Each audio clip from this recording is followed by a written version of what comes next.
going, guys, and welcome to another episode of What Do You Do for a Crust? With us today, we have an architect. Thank you very much for being here. Pleasure to be here. I'm excited. I'm very excited to have you. I think this is a really, really cool industry to sort of discuss, and particularly a very interesting career, because it sounds like there's a lot of catchment in a lot of areas. You know, there's not just specific. It's not just a. I think it's similar to doctors. Like, you know, do you go down surgical path? Do you go down? You know, do you go down residential, civil, construction? Yep. All those kind of things. There's many avenues. Yes, I'm very keen to unpack them with you. Yeah. We'll do our first 5 like we do in good fashion. Pros and cons of being an architect. I think it really depends on what you want out of it, and maybe what you envision it being. So if you're someone who really wants to build maybe a financial portfolio or something, architecture might not be for you. I think, like, if you talk to a lot of architects in the industry, they'll refer to it as being quite a bit of a grind. So it does take hard work, dedication, and I think you have to love it. So I think that would be speaking more maybe to the cons. Like, it is hard work. You maybe don't get the same financial benefit that maybe other industries might get. But if you do love it, I think it's a very rewarding industry. So I think you get a lot out of it. You can find a lot of purpose in it. And maybe one of the biggest pros is that you do have many avenues to take, and many pathways that it can take you. So you don't have to be one particular personality type or be interested in one particular thing to maybe navigate the architectural world. Yeah. Okay. I have been, obviously I do a bit of research before every episode, and I have been led to believe there's a lot of hours involved. Yes, I think there are a lot of hours involved in different aspects. In study, like it does take a lot of time to actually be able to call yourself an architect. So legally you can't call yourself an architect until you kind of pass that final exam. And that takes time. It takes 5 years of study at university, and then it takes a particular number of hours in industry, and then it takes further exams that you have to sit. Yeah. Okay. Yeah, so probably I would say the average is the 5 years at university, and then about 4 years minimum post. 9 years? Yeah. My God, okay. I mean, some people, like, I doubled up, so like I was working and studying at the same time, so got a bit ahead, but I would say that's probably the average, somewhere longer.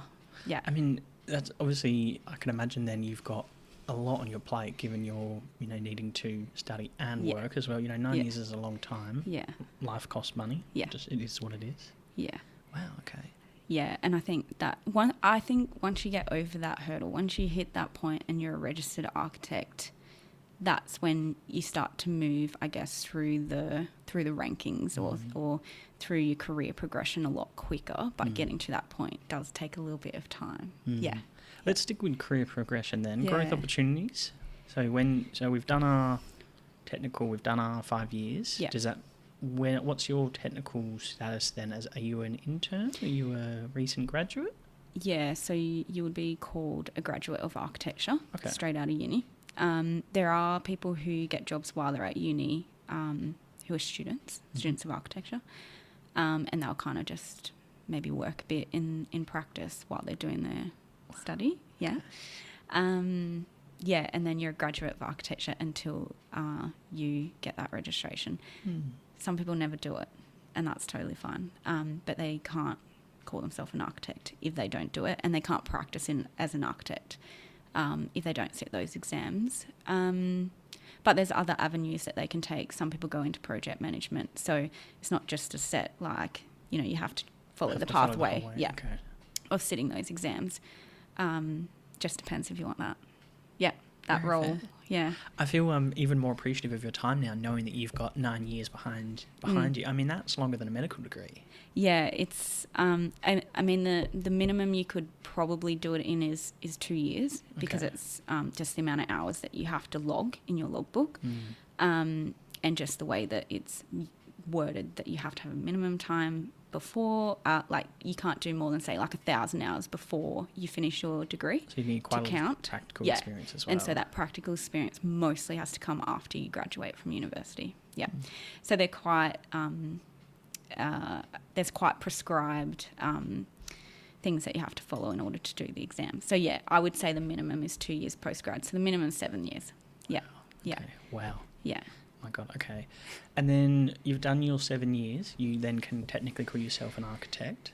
Yes, if you pass the exams. If you pass the exams. Yeah. I hate exams. I hate the platform of an exam because, the expectation that you need to take 7 years of learning and just be able to, sum it up in in 2 hours, 2.5 hours, whatever the exam is. Yeah.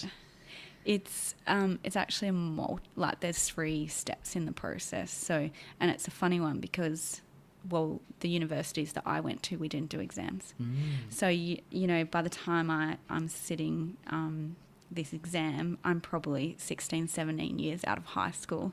And I'm thinking, I haven't sat an exam for it. It's quite daunting to have to go back to it. But you actually have to hand in a logbook and pass that first. So they kind of have to look through your hours and you've got to tick off all these different categories to say that you've worked in these different scenarios and phases. And, a lot of it is also understanding the business of architecture and your liabilities as an architect. So you kind of have to hand that in, get that passed, and then you're eligible to sit the exam, which is a 90-minute exam. Okay. You have to pass that, and then once you pass that, you are eligible to sit an interview exam. So then you sit for an interview.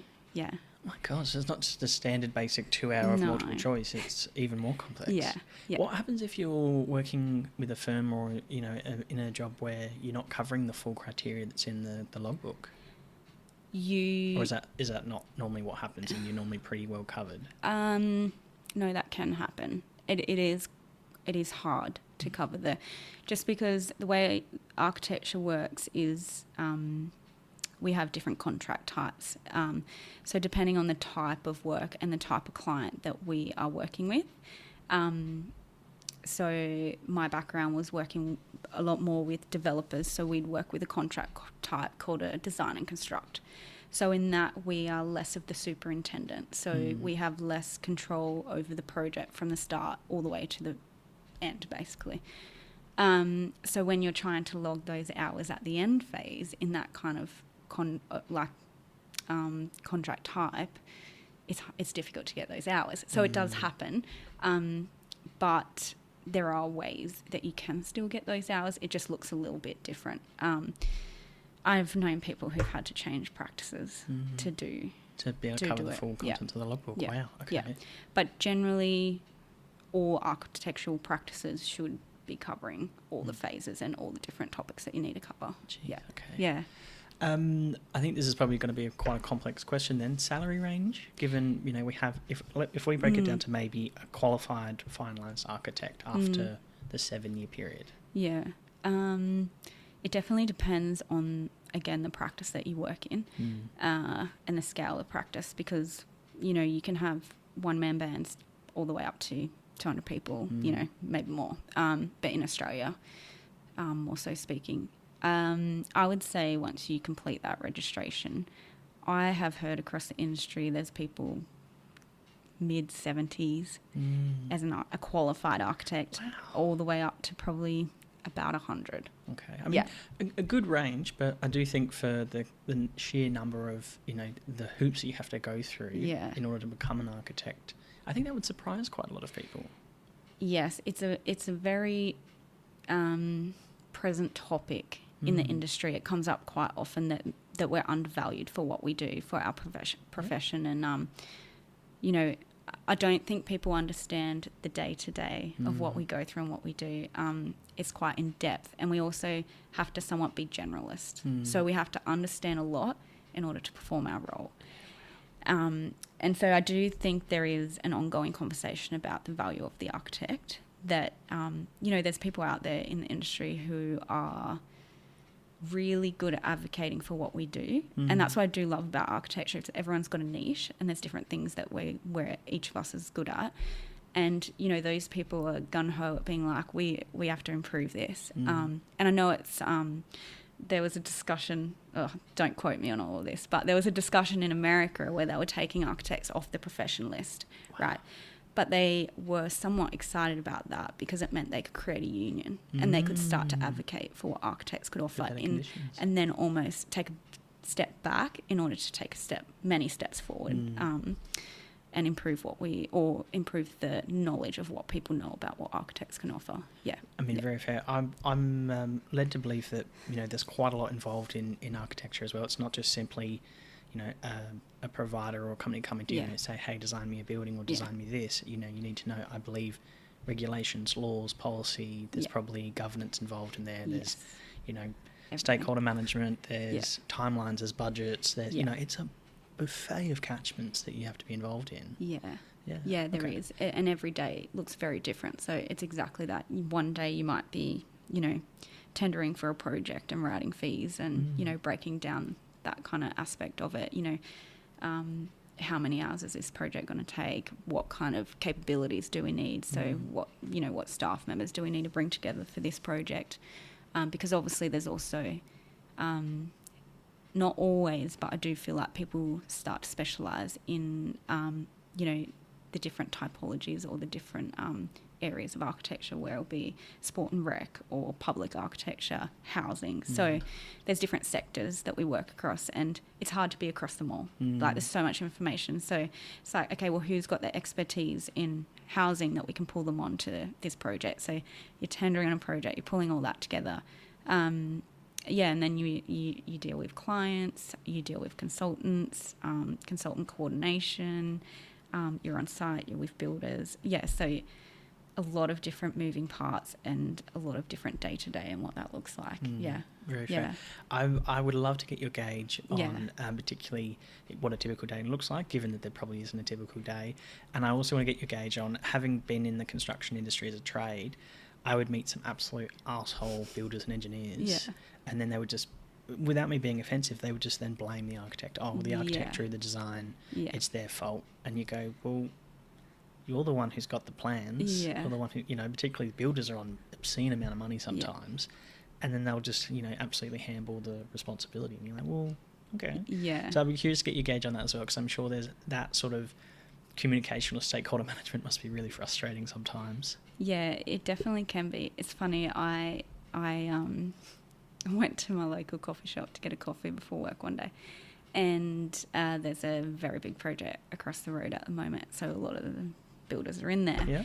And the guy that owns the coffee shop knows me, so we were chatting, and he was talking to me like, oh, congratulations, you recently passed, you're an architect now. And the builder said, oh, great, another one of them. And I was standing there thinking, oh, that's so tough. Like, I wish you'd come sit with us for a day. Like, I'll happily go sit with you for a day. Like, I respect what you do.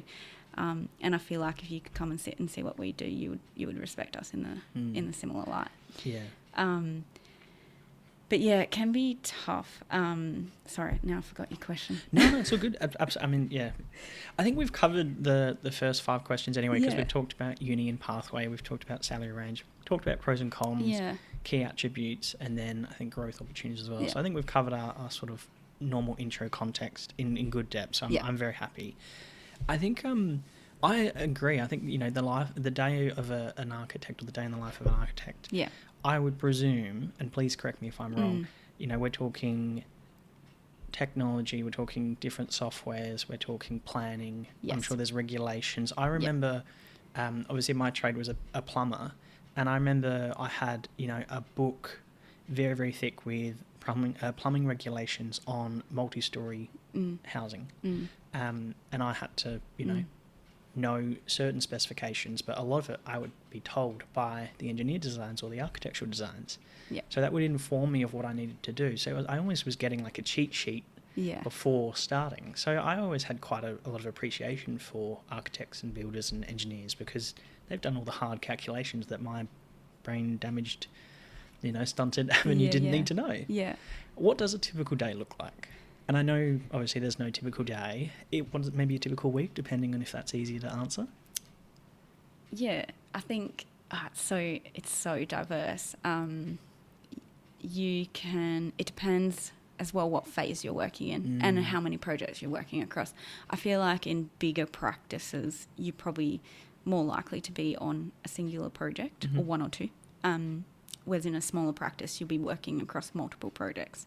And then, so you're working across multiple phases. But for example, if you are in the beginning stage of a project, you're working on what we call feasibility. So you're basically doing a study for the client to determine whether it is feasible for them to build that project or make that renovation or, move forward in what they're thinking. So that's kind of the initial phase. That could involve a lot of the yellow trace. So we do still draw by hand or sketch by hand in a lot of the early phases, or some architects do. So then obviously that also involves some figures and numbers. So we know kind of like, especially in, I guess, larger commercial practice, and when you're developing, say, an apartment building, we know the efficiency rates, so we know what numbers we have to hit, because, if a client wants to sell these apartments, there's a good balance between what's public, like what's shared space, and then what's like sellable space or rentable space, so to speak. So, and that will be across all of the sectors. That will still occur in retail or in residential, civil. Any area has their own things. So that's kind of like your early phases. If you hit that and the client's like, yep, happy, I want to proceed with this project. A part of that also, that first phase is what you said before, it's planning. It's what are the setbacks, what are the regulations, what are your overlays here, like what are we dealing with, what are our constraints, what are our opportunities. So you kind of have to look at that at the beginning as well. Then you'll move into concept, where you develop that further. You make sure you're hitting kind of like your best orientation, ventilation. Again, really depends on the building. I'm a resi architect, so when I'm talking, I'm referring back to resi a lot more. And then you actually start mapping out the spaces. So what are we going to fit in here? Okay, so we might have determined that we have an apartment. We can fit 80 apartments, and we've got 23 bed, 50 or whatever, 2 bed, etc. You have to now get those areas to kind of work as an apartment. How do we get this to function? So you start planning out the apartments. That's kind of your next thing. And then, once you kind of work through all that, you start working through planning, you get it signed off at planning. Like, this is a very broad overview of the phases.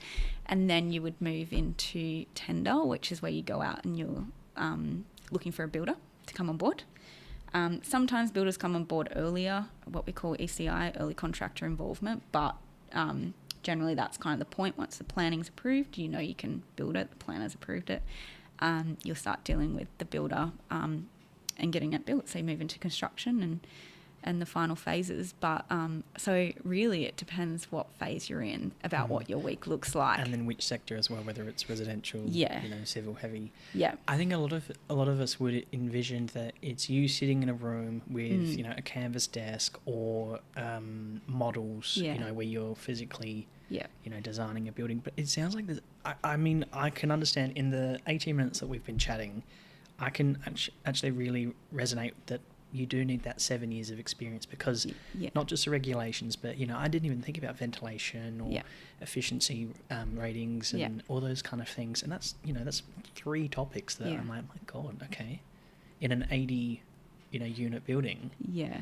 I mean, you must be dealing with such complexity. The timelines must be obscenely complex. Yeah, they can be. And it can feel like I'm working on this, but the built outcome is taking forever. And it does. Yeah. It does take a long time.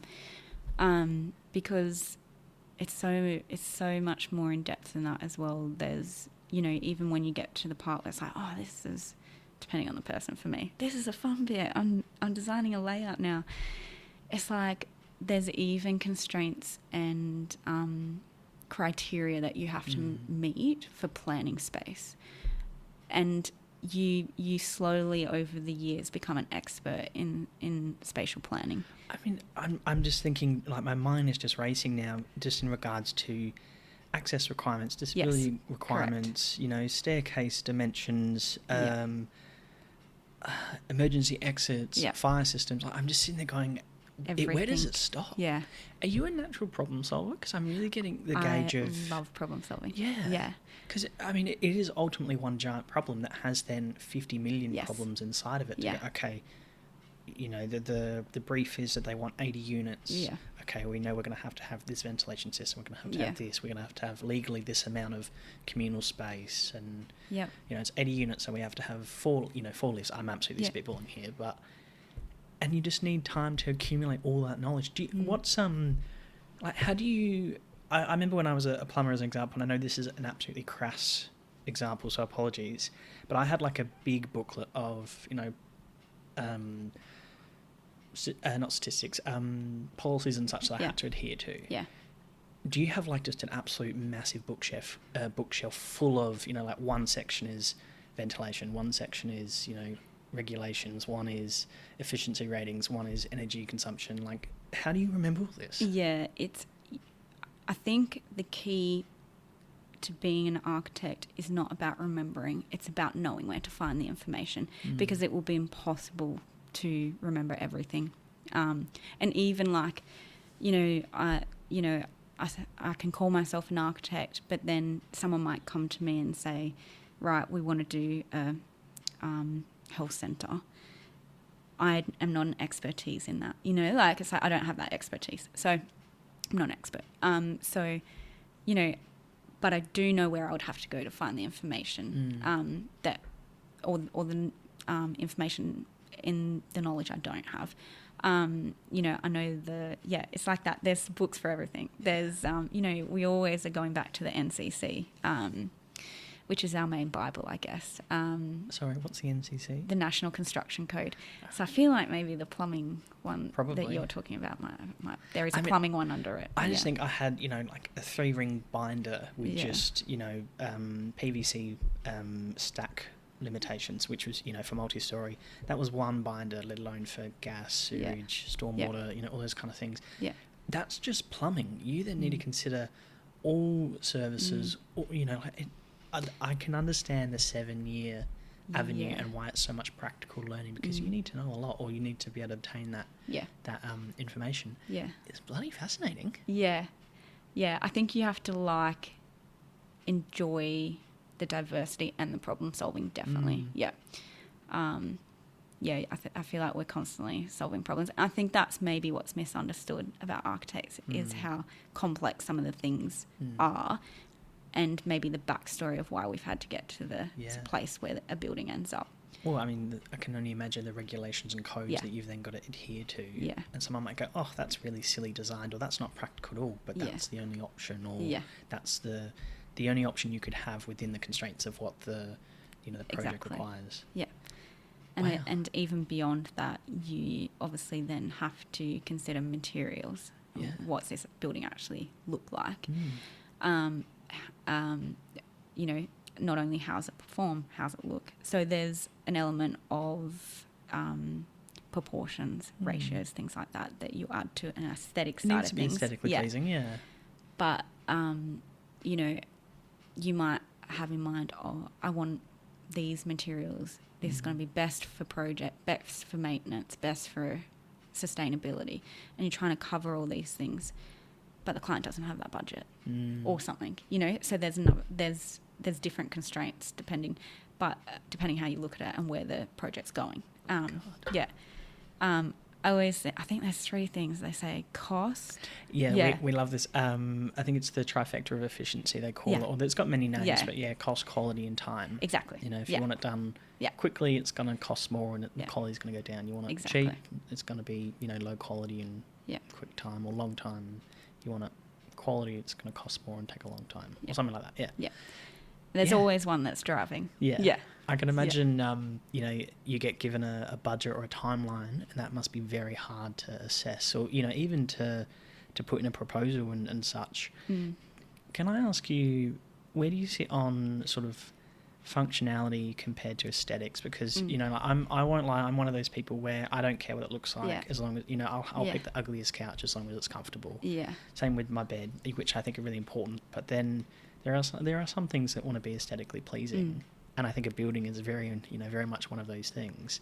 Some of the buildings you see, you're like, oh, that's a bit odd. And then some you go, like, I love old architecture, old architraves and marbling, and, you just sit there and the character is fantastic. And it can, it's almost like a step down history, which I think is really cool. Do you see, this is a really convoluted question, so I'm sorry. Do you, where do you sit on, I guess, practicality to aesthetics? It is such a personal question, and you'll speak to architects and everyone will have a different answer.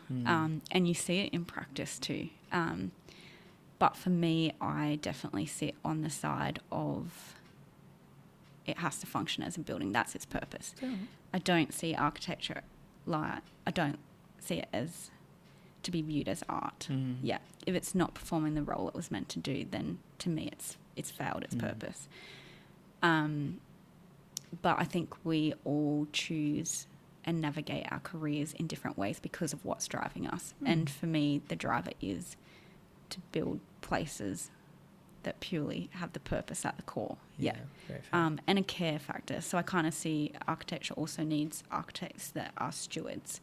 So we have some incredible architecture that's gone before, but we need architects to also look after that. So there's many ways and journeys and paths you can take. But for me, mine is definitely driven by that. It's got to function first. Very fair. Yeah. Can I ask a cheeky question? Because you either, I think, for the people that I personally know, you either love it or you hate it. Where do you sit on Grand Designs, like the TV show? It's a very silly question. I'm sorry, but no, that's because some I love it. I won't lie, because I from a construction background, I used to do a lot of multi-story homes and complexes, and every now and then some sort of individual, very high-end homes, which I really enjoyed. And they're always a little, intricate, or they're always a little, detailed in different avenues, which is great. Grand Designs, I find it's obviously commercialised, and it's obviously, a series and all that kind of thing. What's your take? I think it's very dependent on the episode. Very fair, very fair. I think there are some, I like it. Okay. Yeah, I've watched a lot. I think there's some great buildings and outcomes on there. I think that potentially, depending on which one you're looking at, I think you might start to discover someone there that have managed to feel both in going back to our previous question, in terms of form and function, that have looked at the function of the building and also had a really beautiful outcome because of that. It's like, we need to get light in over the kitchen because this person loves to cook, and they love to cook in the afternoon because X, Y, and Z, and then they've created some skylight or done something really beautiful with the form in order to achieve that. I think sometimes those outcomes do exist, and sometimes on Grand Designs I feel like you start to see those outcomes. Then you'll get the odd one where I feel like it's like, oh no, it's very unique to the taste of exactly. Yeah. Very fair. But that is another question, I guess, is for me, working in housing, what kind of transitions a house to a home, right? And it probably comes down to those things. It's like someone's unique taste or objects or things that they bring into it. So sometimes that's just part of what makes it. Yeah. I like how you said that, between a house and a home. I remember being a younger gentleman and renting a place, and it had a hot rod red splashback. Yeah. And I just remember being like, that's the worst colour ever. But, that's what whoever owned the home, that's what they wanted when they, no worries at all, that's fine. Yep. Not my taste, but, it is what it is. You. Can I ask you, you said obviously you're especially, and sorry, I know Grand Designs was a silly question, but I had to ask. It's fine. Given that you're in housing, I want to unpack that a little bit more, because I think that, housing's a big topic at the moment, You get into the cookie cutter homes, and a lot of people are saying we're losing quality, or we're losing size, or we're losing efficiency. Gone are the days of the big front yard and the big backyard, and all those kind of things. Can I ask you, specifically for me, I wanted to ask about efficiency, because I think I being in the trade, worked on a lot of double brick homes that were built in the 60s, 70s, 80s, or if not earlier, and I love old Victorian homes, but they're very inefficient. I think these days efficiency is starting to become really important. We're getting into solar, we're getting into batteries, we're getting into a lot of other ways to sort of insulate a home and those kind of things. Can I ask how much does that come into your day to day? Given you're sitting in, do you sit in residential? I sit in residential, yes. By choice, I have chosen to go specific with my career, but it depends. We have to build housing now to a 7-star rating, right? So you have to tick enough boxes, and that new houses have to hit 7 stars as a minimum. It shouldn't be. It should be a lot more than that. Okay. Yeah. So 7's not enough? 7's not enough. All right. We're not doing... I mean, 7 sounds like a lot, but obviously for Australia, I don't know if that is. Is there a gold standard? That's a good question. Europe? I wish I knew the answer to that. Okay, sorry. I'm hoping I will soon. Fair enough. No, this is a very topic that interests me a lot, so something I want to go into. But for Australia, 7's the minimum. There are countries, yes, that are doing better. I don't know what their averages are. Yeah. But, yeah, so for a new home, you have to hit that 7 stars.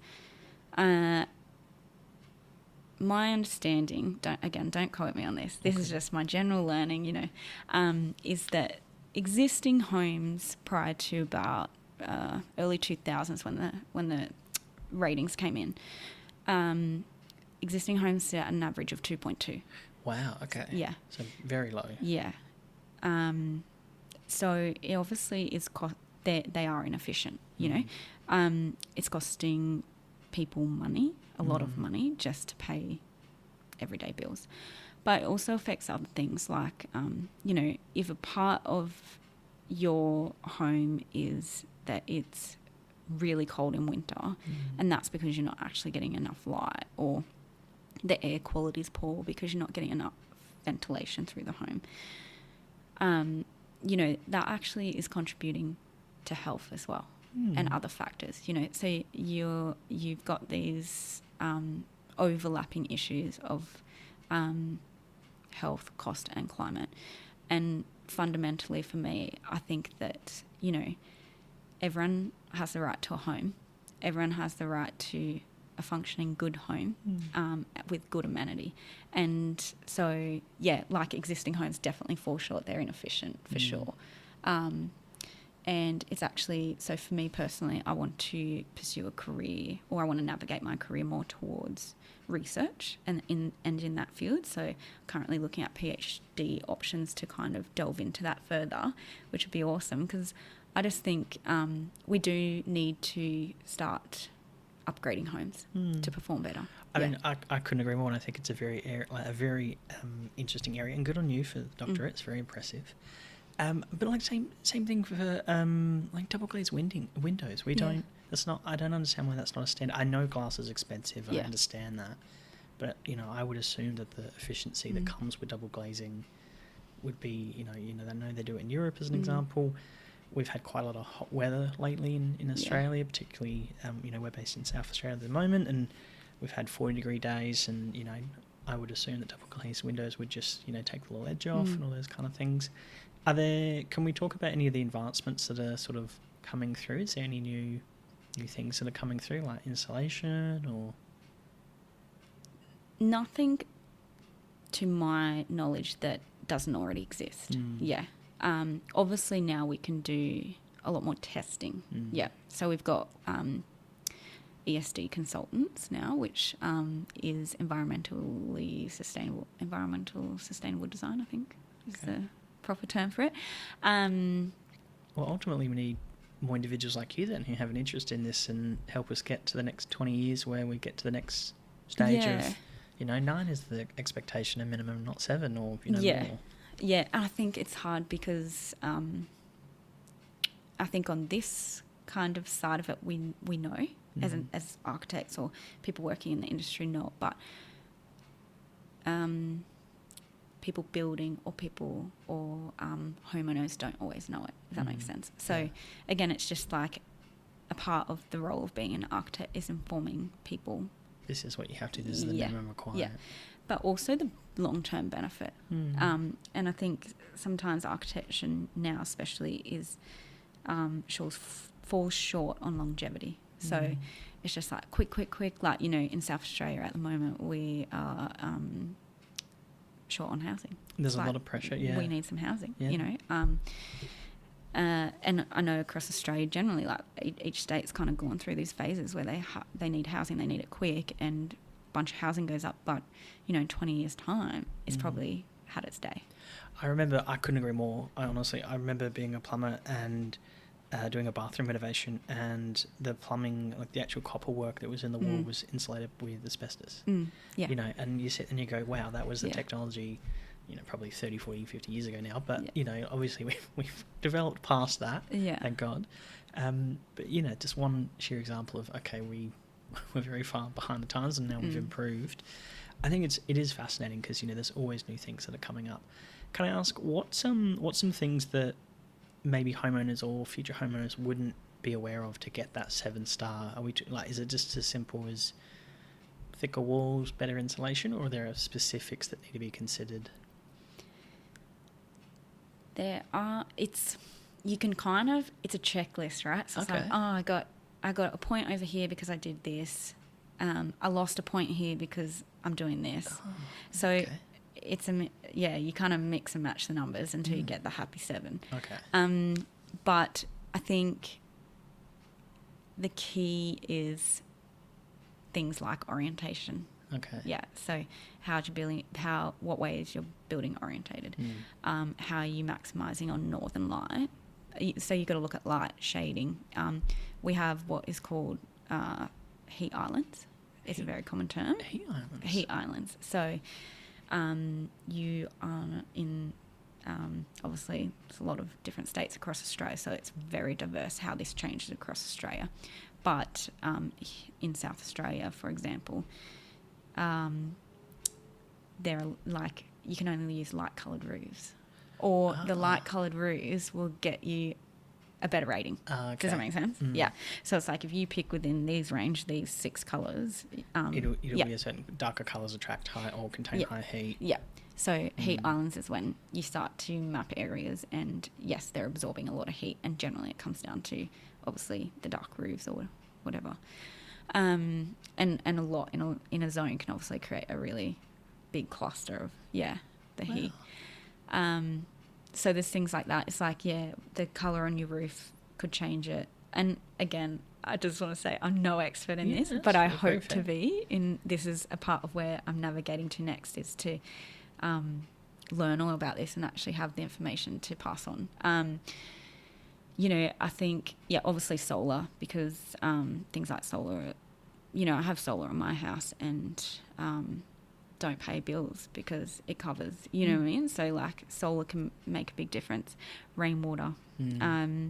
But things like, I think the things that, like, these are all maybe things that are a little bit more obvious. But it's other things like definitely ventilation. And, you know, you have to be positioned the right way with the right openings in order to do that. Also, the size of your windows. So there is a window to kind of floor area ratio. Okay. Yeah. So if you say have a living room, you kind of work out the wall area that you're dealing with in terms of how much glazing's on that wall space, and then how much floor space. And there's a happy ratio. Okay. Yeah. And you know, if you've got a house design facing daylight all day, and that entire wall is glazed, you're going to have problems. Yeah.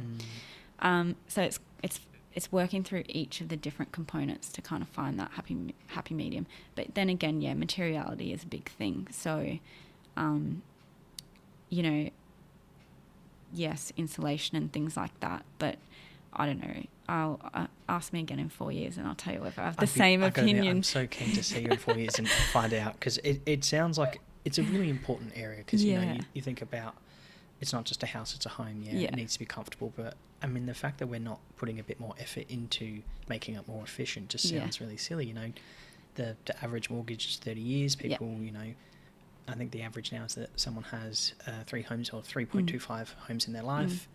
You know, you spend a long time there. You obviously want to be efficient. You know, solar panels are a great example. You know, you don't pay a bill. Awesome.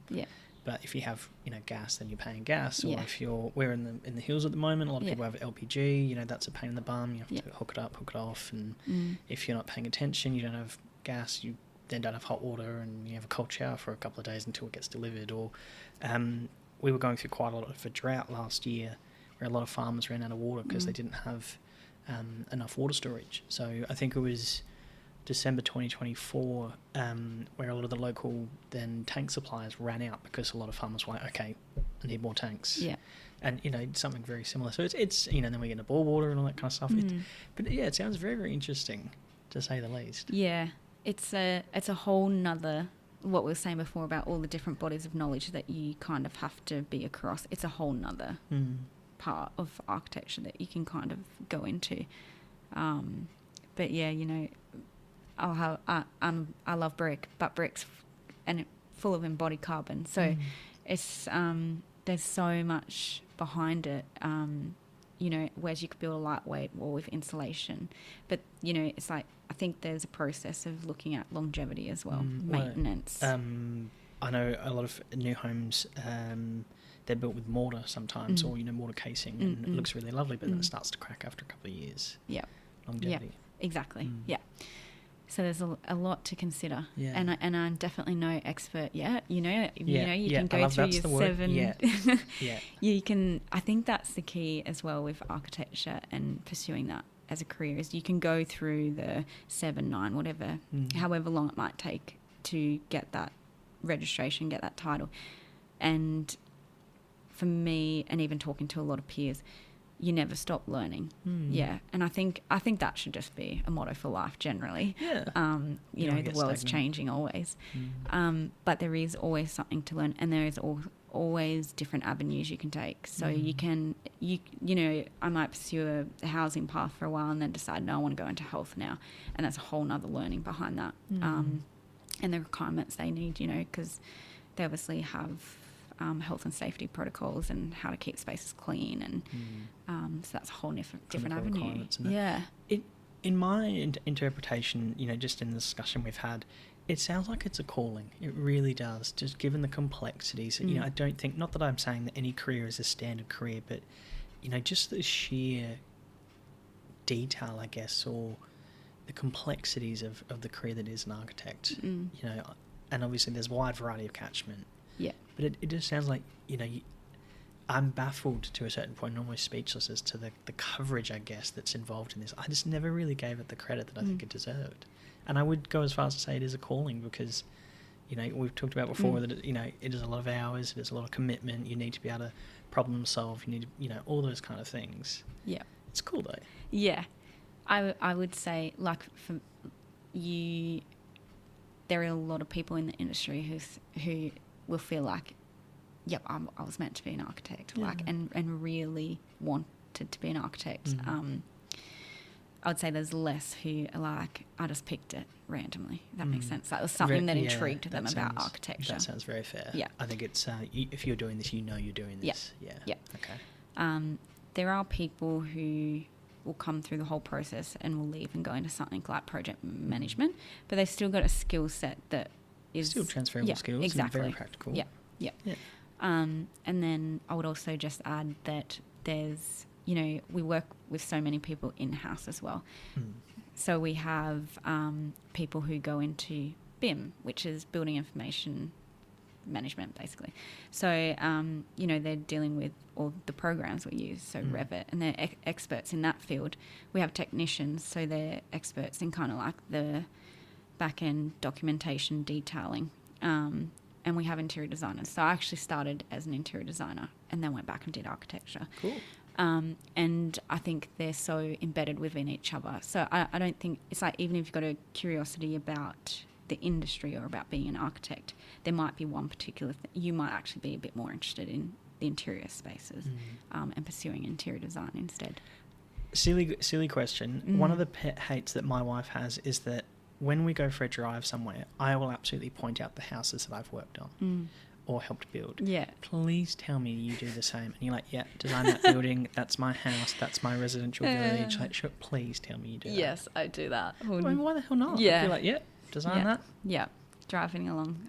And it pops up in the news and thing. I'll be like, I'll pick my phone up, pointing to it. Look at cool. this. That's cool. I mean, that's, you know, that is, I think, a really cool avenue of the job. You know, is that you are seeing something from start to finish, and, you know, all the complexities you've had to unpack to then get to, this is finished. Like, I can imagine that cutting the ribbon, pop the champagne, feeling would be really satisfactory. Just go, we finally got there. And all the work, all the hours, all the research, all the unpacking to get to that final moment. Yeah.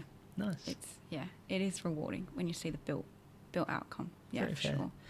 Can I ask you, what's the most challenging part about being an architect in residential for yourself?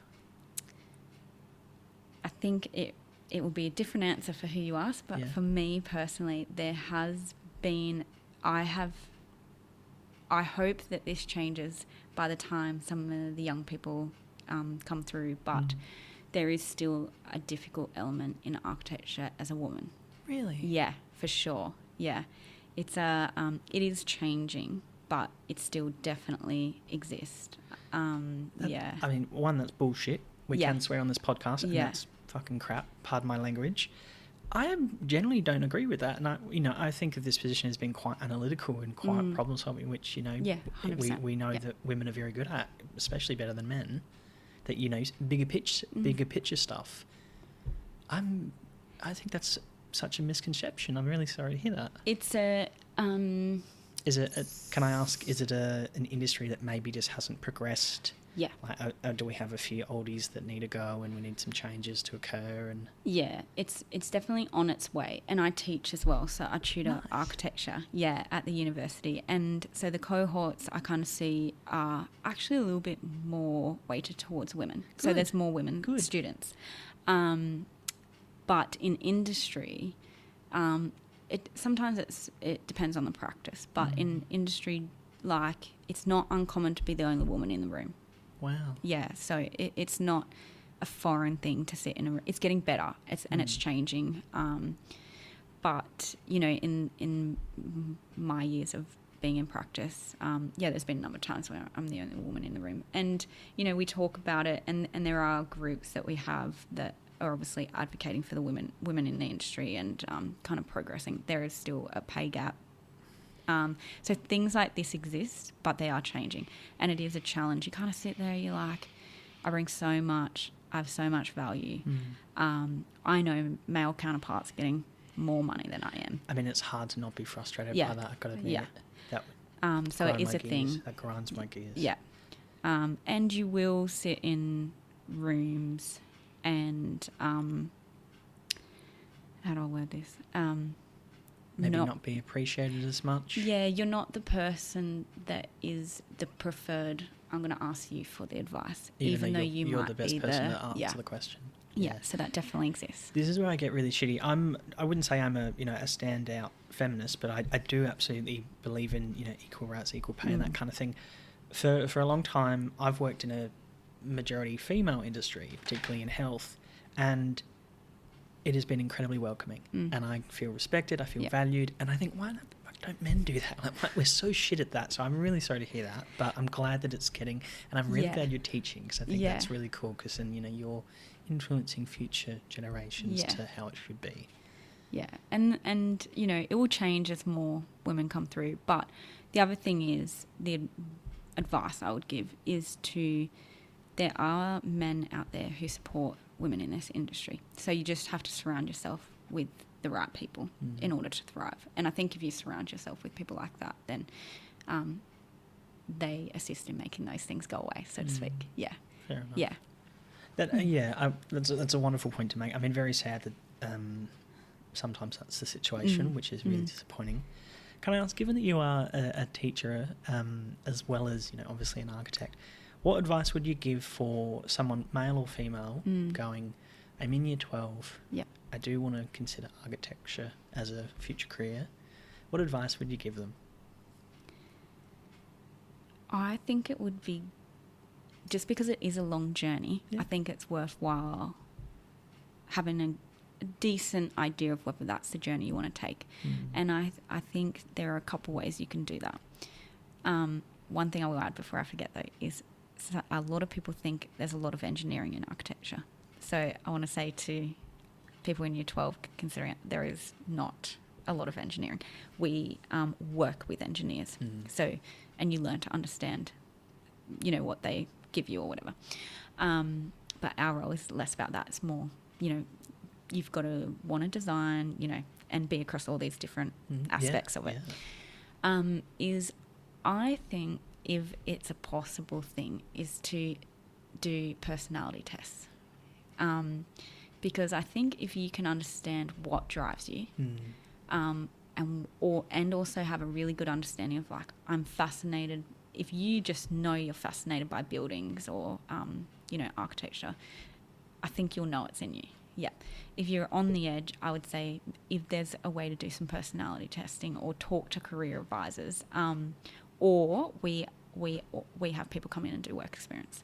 If you can do something like that, I think it'll give you, because it is a long journey. So I'll just say, if there's a couple of things you can do to determine if 100%, yep, that's where I want to go, I think that would help. Yeah. Am I correct? It sounds that an architect, it sounds like it's not for the person who wants the same thing day in, day out. That's, you know, happy with the status quo or things being, I go to work, I do the same thing every day or very similar, and, you know, that's it. I get to work, I do my job, and I go home. It doesn't sound like that's really, you know, I think, you know, just the passion that you've had in this discussion, but then the complexities of the role as well. I think there are some people in the industry that are that personality type, but they're suited to particular parts of architecture.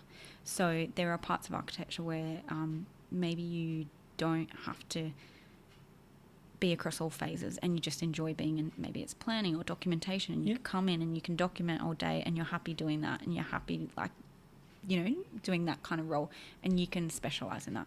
So there's still roles where you can do the 9 to 5, but it's an industry where we have deadlines and things as well. So sometimes, you know, it's like, you know, you have to deliver this, and so going at 5 o'clock might not be an option. Yeah, you're not going to it's not going to get done unless, you know, you're staying until 8 o'clock, as an example, or having to do those extra hours.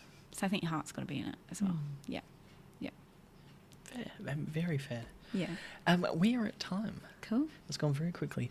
Thank you so much for your time. I think this has been such a fascinating episode, and I generally have a very great appreciation for architects, given the complexities. I just think about, you know, the regulations, and that just gives me anxiety thinking of just the sheer complexities, and that's just one little avenue of your role. But it's I will say on that, we work with planners as well who help us. You do have to know it, but then you also get planners who consult with you. Another avenue. Yeah. Very fair. It's endless. Yeah. It does sound endless, but in a good way. Yeah. In a very good way. Yeah.